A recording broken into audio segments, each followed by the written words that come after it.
Olá, queridos alunos, tudo bem? Eu sou a professora Valquíria Paiva e você está aqui no meu canal Química na Cuca e é um prazer te receber.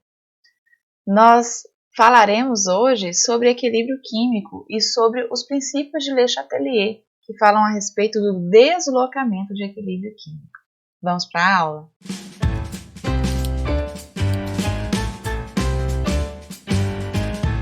Se você ainda não é inscrito no meu canal, eu já deixo o pedido e a sugestão que você se inscreva, deixe o seu like e compartilhe. Comente algo se você gostou desta aula, tá bom?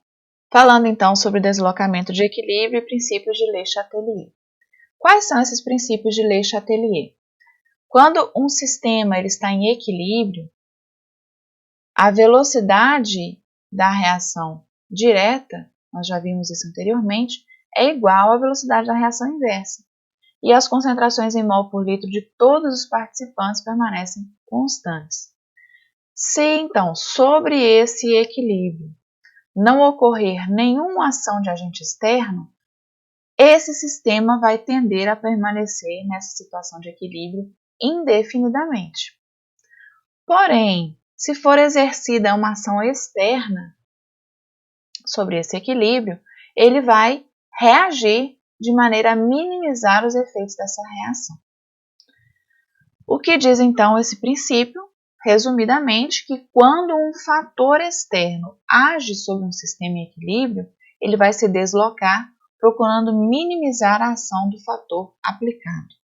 Quais são os fatores que podem afetar a condição de equilíbrio de um sistema?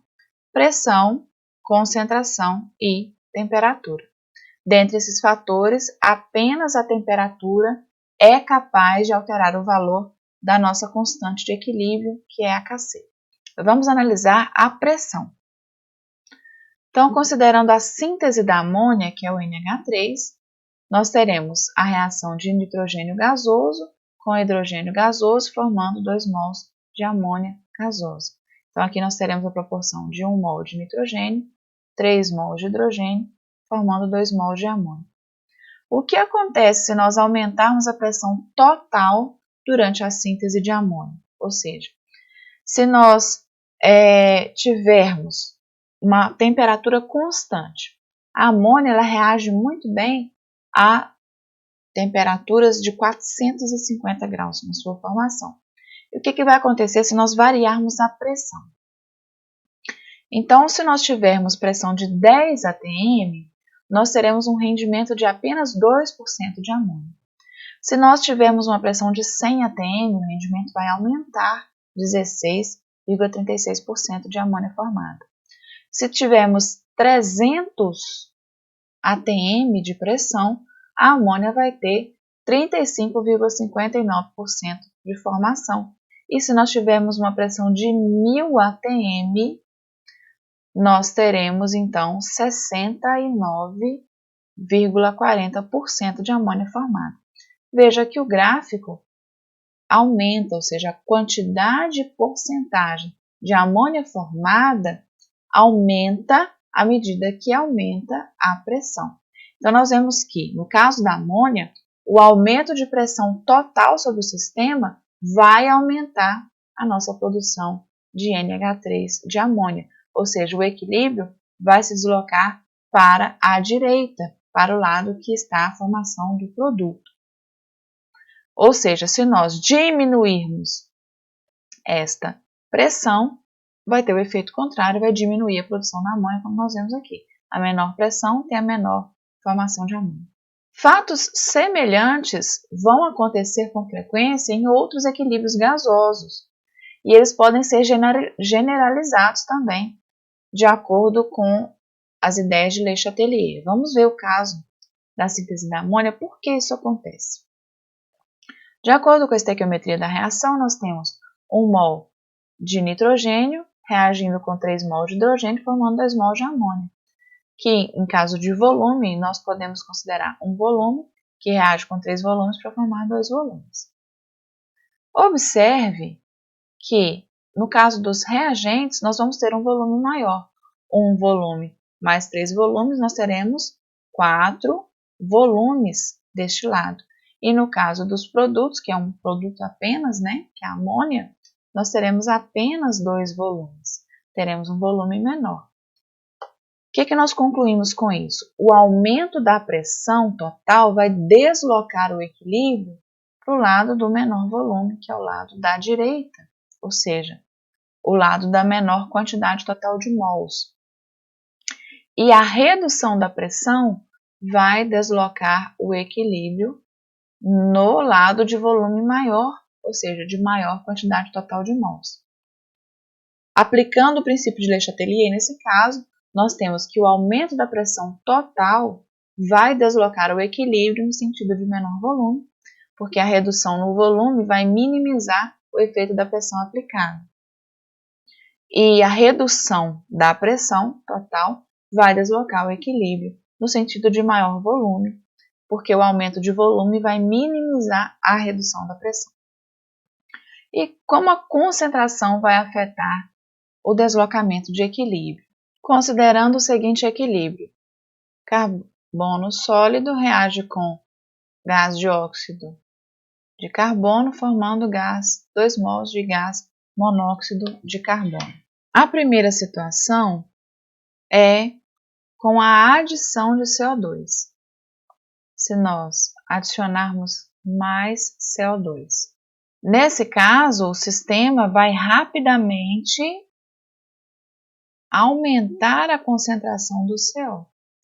Então, vai provocar deslocamento de equilíbrio no sentido de formação de produtos. Veja aqui no gráfico. O equilíbrio inicial nós tínhamos concentrações constantes de CO e de CO2. Quando nós adicionamos CO2 nesse ponto do gráfico, veja como o aumento também provocou o aumento da formação do produto, que é o CO. A mesma reação química nós vamos analisar em relação a Kc, ou seja, fazendo a constante de equilíbrio para o caso desta reação química, nós temos que a concentração do CO ao quadrado, nós sabemos que é, né, a constante de equilíbrio, é a concentração dos seus produtos elevado aos seus coeficientes estequiométricos, dividido pela concentração dos seus reagentes. Nessa reação química, nós temos um produto gasoso, que é o CO, então eu pego CO, concentração de CO ao quadrado, esse 2 vem desse número 2 aqui, dividido pela concentração do CO2. Não precisa elevar nada, porque aqui o coeficiente é 1. Por que não apareceu o carbono na expressão de Kc? Porque a concentração de um sólido é constante, então ele não participa da expressão de constante de equilíbrio. Muito bem, vamos analisar em relação ao Kc então. Quando nós introduzirmos mais CO no equilíbrio, nós vamos estar aumentando a concentração do CO2 e como a constante aqui, a Kc não vai variar, ela é um valor numérico constante, a concentração do CO também vai ter que aumentar para manter a igualdade matemática. Vamos analisar o mesmo equilíbrio químico numa segunda situação, se nós adicionarmos mais CO. Quando nós adicionamos mais CO, que é o produto, nesse caso, é o equilíbrio, imediatamente ocorre aumento na concentração do composto, vai se transformar parcialmente em CO2 e em C, ou seja, o equilíbrio vai tender para reação inversa aqui, vai se deslocar para a esquerda, para compensar esse aumento de concentração do produto. Então, ele vai se deslocar no sentido dos reagentes. Se nós fizermos outra mudança, se nós retirarmos uma parte do CO, que é o produto, se nós retirarmos uma parte do CO nesse equilíbrio, vai acontecer a diminuição na concentração do composto, como consequência, a velocidade da reação inversa vai diminuir. Então, a velocidade da reação direta vai ser maior, favorecendo a formação do CO, ou seja, o equilíbrio vai se deslocar para a direita. Se a gente tira produto, a equação percebe, opa, está acabando o produto, vamos produzir mais, e vai jogando aí mais produto, né? Vai formando mais, então vai favorecer o deslocamento do equilíbrio para a direita. No caso da temperatura, como ela vai alterar e deslocar o equilíbrio? A temperatura, além de deslocar o equilíbrio, é o único fator responsável por alterações na KC, na constante de equilíbrio. Num sistema, então, em equilíbrio, sempre nós temos duas reações. Uma que é endotérmica, endo significa absorção de calor, e uma que é exotérmica, exo significa liberação de calor. Então, endotérmica absorve calor, exotérmica libera calor. Quando nós vamos aumentando a temperatura de um sistema, a gente favorece sempre a reação que absorve calor. Aumento de temperatura favorece a reação endotérmica. Por outro lado, quando nós diminuímos a temperatura, nós vamos favorecer a reação que libera calor, que é a reação exotérmica. Vamos considerar novamente a reação de produção da amônia. Essa reação de produção da amônia agora veio com uma informação, ΔH menor que zero. O que significa isso? Significa que é um ΔH negativo. ΔH negativo indica que a reação é exotérmica. Ela libera calor. E não é toda a reação, porque aqui nós temos um equilíbrio químico, né? Que é uma reação reversível. É a reação direta. A reação direta é exotérmica. Reação no sentido de formação do produto. Com o aumento da temperatura, nós vamos deslocar o equilíbrio no sentido da reação endotérmica. Ou seja, o equilíbrio, nesse caso, vai ser deslocado para a esquerda, que é o sentido endotérmico. Então, aqui eu inverti, eu coloquei produto como sendo, nesse caso, um reagente, né? Formando N2 gasoso mais 3H2. É o sentido endotérmico da reação.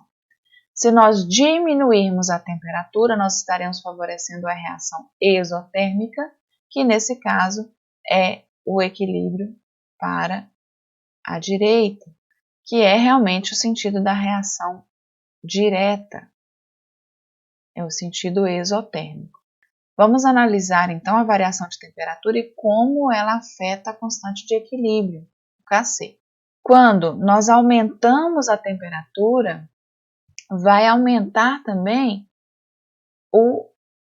a concentração do N2 e também do H2. Portanto, vai causar uma diminuição no valor da constante. Vamos ver isso? Olha só. Se nós aumentamos a temperatura, vai aumentar então a concentração do N2. Aqui a setinha para cima. Também vai aumentar a concentração do H2, que são, nesse caso, os reagentes. Consequentemente, a concentração da amônia vai diminuir. O KC vai diminuir, o valor diminui. Olha o que acontece com o KC, ele vai diminuindo conforme aumenta a temperatura, porque essa reação, já falamos, é exotérmica. Sua reação direta tem um ΔH menor que zero.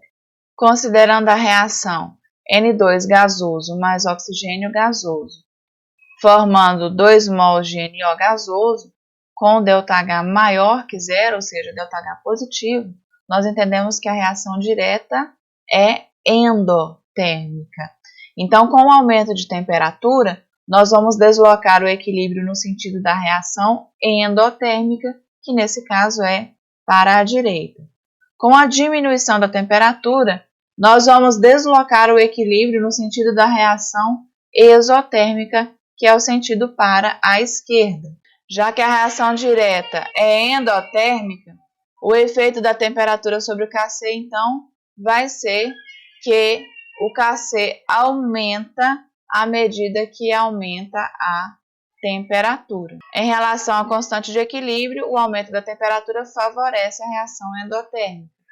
Já então que a concentração do NO2 vai aumentar, e o N2 e o O2 vai diminuir. No caso dos catalisadores, eles são substâncias que aumentam a velocidade das reações químicas, diminuindo a energia de ativação. Então, numa situação de equilíbrio, a diminuição da energia de ativação produzida pelo catalisador vai ter o mesmo valor tanto para a reação direta quanto para a reação inversa. Concluímos então que os catalisadores não deslocam o equilíbrio da reação. Essa foi a nossa aula, muito obrigada por assistir. Inscreva-se no canal, deixe seu like, fique com Deus e tchau.